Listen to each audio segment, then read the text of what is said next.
All right, so today's lesson will be on Jesus and Torah, and these are the verses we're going to be looking at. And I'm sure we're all familiar with the most famous passage about the Torah and Jesus. It's Matthew 5:17, and I'm going to read this to begin our topic. And so we'll begin. At that time, Jesus said to his disciples, "Do not think that I came to annul or weaken the law, Torah, or the prophets. I came not to abolish, but to satisfactorily perform it. For indeed, I tell you, until the heavens and earth pass away, not one letter, dot, or mark shall be abolished from the law or the prophets, because all things will be fulfilled. Whoever therefore shall annul or weaken one word of these least commandments, and shall teach the children of men so, shall be called the least man, or Elicthos in Greek, by those in the kingdom of the heavens. But whoever shall do and teach them, he or she shall be called great in the kingdom of the heavens." Okay, so just some quick things I want to point out. We're going to go into a little depth on the what it means to be the least man in a second. But please notice it says the principle of no abolishment is until the heavens and earth pass away. Some people like to look at the prior line and say he came not to abolish but to satisfactorily perform it. And so they say, well, since he paid for sins, therefore there can be no more sin, and therefore we have no more duty to follow the law, even though the heavens and earth have not passed away. That's taking this language and trying to modify this language. This is clearly the length and duration that the law will continue until the heavens and earth pass away. Jesus told us that when there is a new heaven and new earth, that the generations will cease, meaning there will be no more giving and taking in marriage, so we don't have any more generations. It's an eternal life. So he is talking about the law will change when there's no more generations, because there's lots of laws that deal with families and that kind of stuff. So you'll see that's what he's talking about. He's not saying it went away the minute he went to the cross, as others read. So there's some people claim that. And you can also see the truth right here, because Jesus is going to contrast between the one who annuls or weakens the word, who will be called the least man or least person, versus those who do teach it, and they shall be called great. So clearly, if you're called great for teaching people about God's law, right, and you're not annulling it, you're going to be great in the kingdom of heaven. That's what Jesus is saying. So obviously, it's not going away the minute he does an atonement for people. Okay, so now I want to show you one of the greatest prophecies of Jesus is right here, because he's saying, "Whoever shall annul or weaken one word of these least commandments, and shall teach the children of men so, shall be called the least." It's actually just simply the least, but it's a least what? It's a adjective used as a noun, so it means the least man.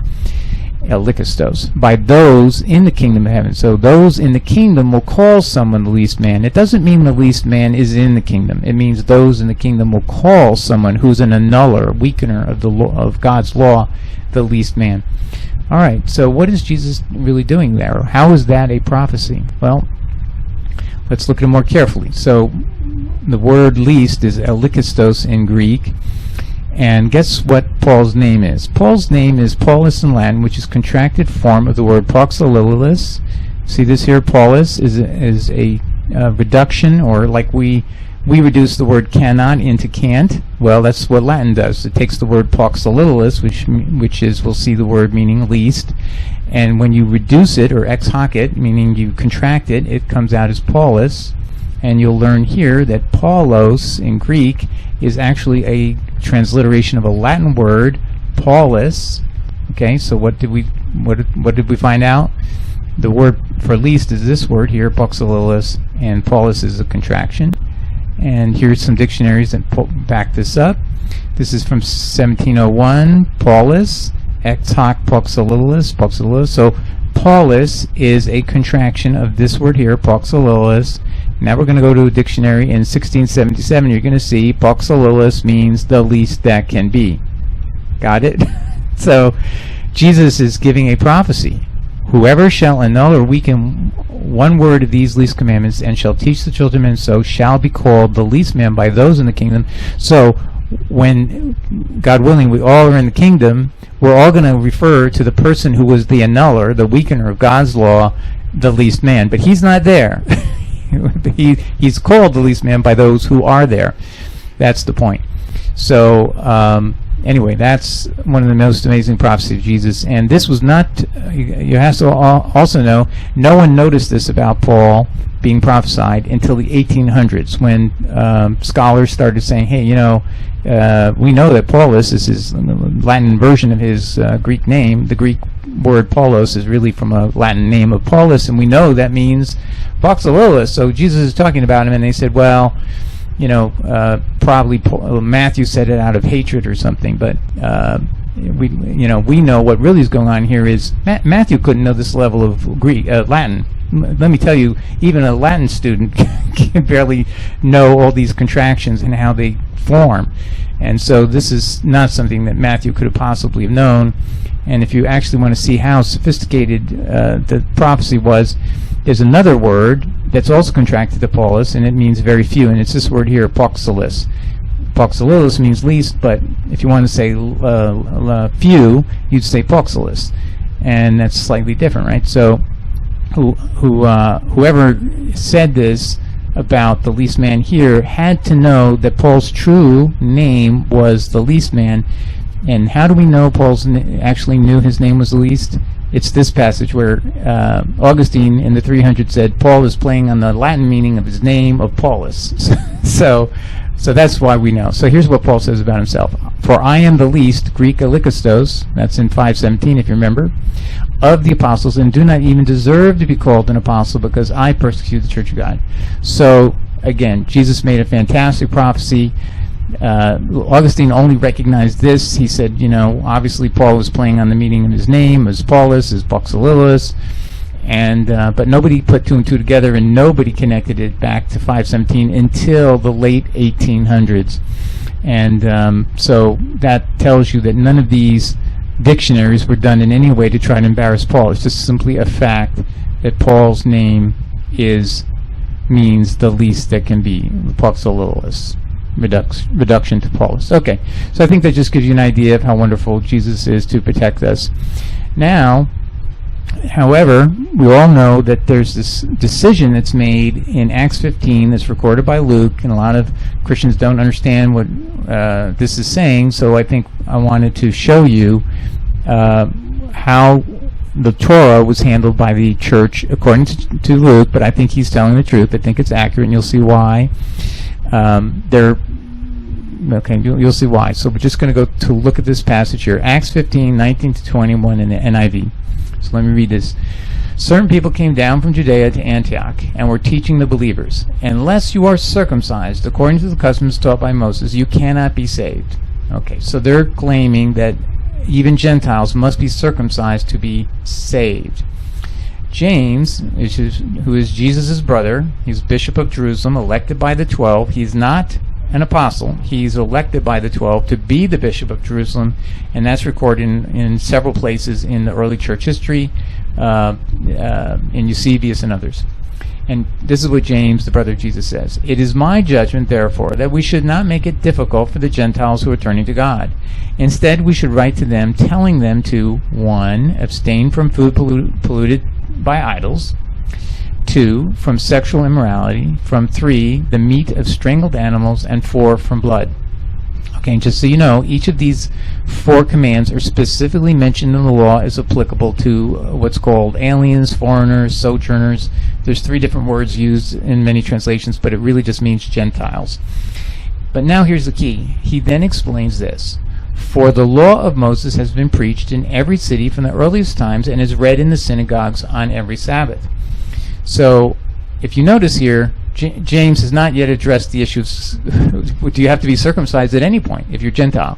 He's simply leaving it up to you to learn as time progresses, that you will find out whether it applies to you and how it applies to you. For the law of Moses has been preached in every city from the earliest times and is read in the synagogue on every Sabbath. So if you look in the book of Acts, you'll also see that there was a whole Gentile congregation that met on Sabbath. And so the Gentiles were attending Sabbath, sometimes in congregations just of themselves, particularly if they're in a foreign country outside of Israel. So he is just anticipating they're going to learn over time all the other stuff. We're just going to start with these 4 rules, that mostly deal with things that are obvious or really would be offensive to people, or basic things that you need to make sure you do. But he didn't have to get into this issue, and he's not talking about circumcision yet. He's going to leave it up to you to learn. So let's see, if you were a Gentile, now you're going to synagogue, what's the passage that you might hear on a particular Shabbat that would teach you whether it applies to you or not? Well, it would be Leviticus 12, verses 1 to 3. And it says, "And the Lord spake unto Moses, saying, Speak unto the children of Israel, no Gentiles, saying, If a woman have conceived seed and born a man child, then shall she be unclean 7 days, according to the days of the separation. For her infirmity she shall be unclean. And in the 8th day the flesh of his foreskin shall be circumcised." So that's who has to be circumcised. The sons of Israel, which, just so we know, are the 12 tribes of Israel. And that's well defined in the Bible who that is.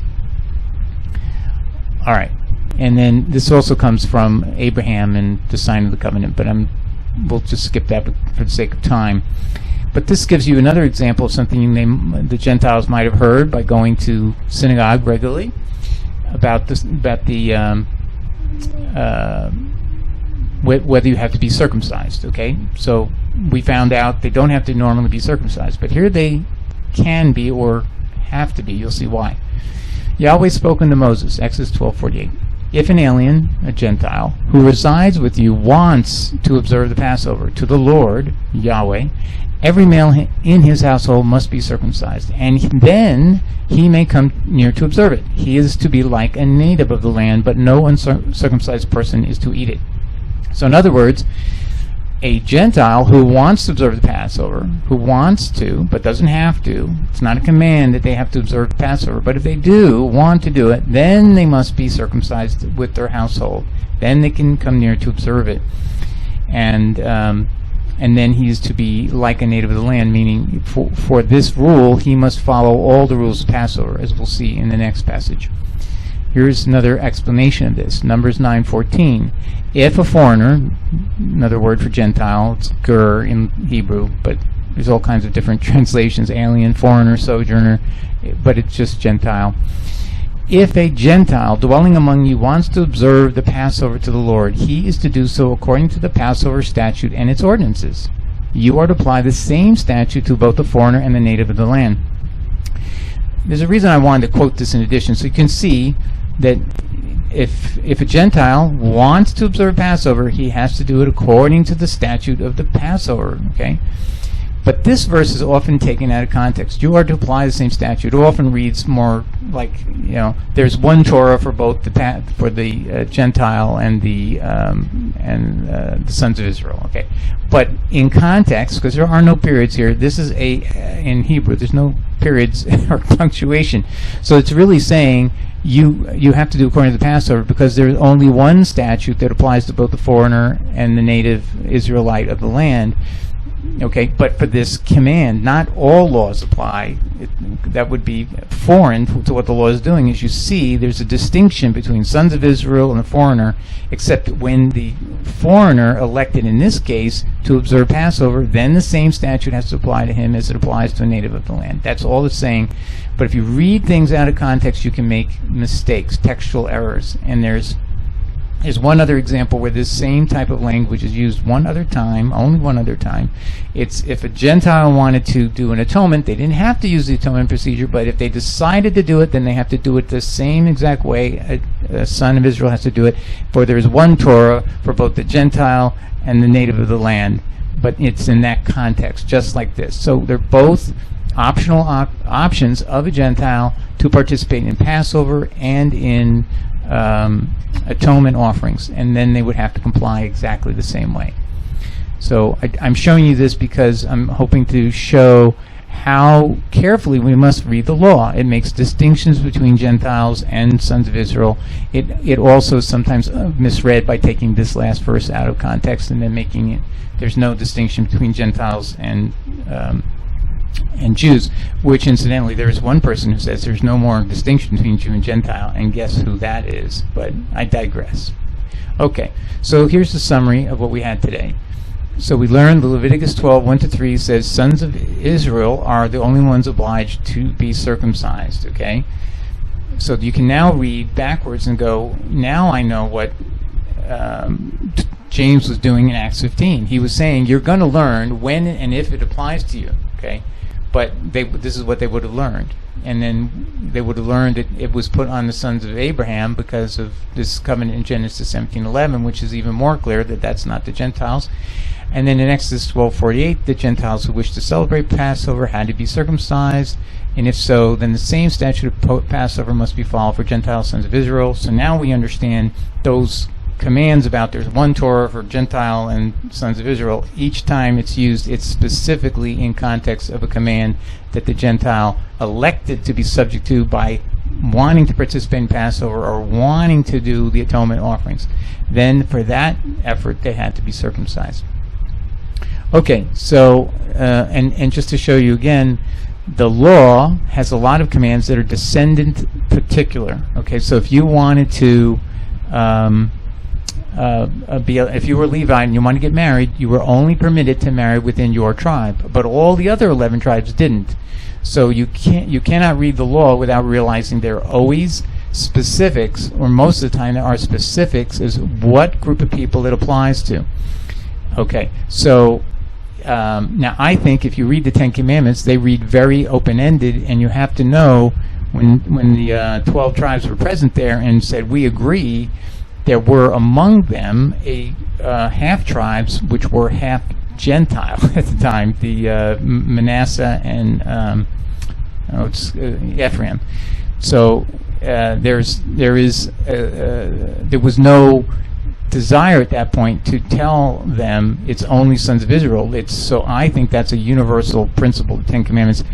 But even so, if you read through the Ten Commandments carefully, as I have done, 8 of the Ten Commandments are specifically mentioned to be applicable to the sons, to Gentiles, to the foreigner, sojourner, alien, whatever you want word in English you want to use. So that's how I would urge us to read the law when we're reading it. Be careful, because sometimes people try to make or exaggerate the obligation of Gentiles, and then that's not a productive thing either, in making people repelled when it's to do something that they were never ordered to do. That's not part of their scope of their obligation to Yahweh. But clearly the Ten Commandments is within everyone's reach, easily within anyone's reach, and should never be hesitated that we can tell people that's something that they need to follow. It's an open-ended set of instructions. Okay, so I think that's it.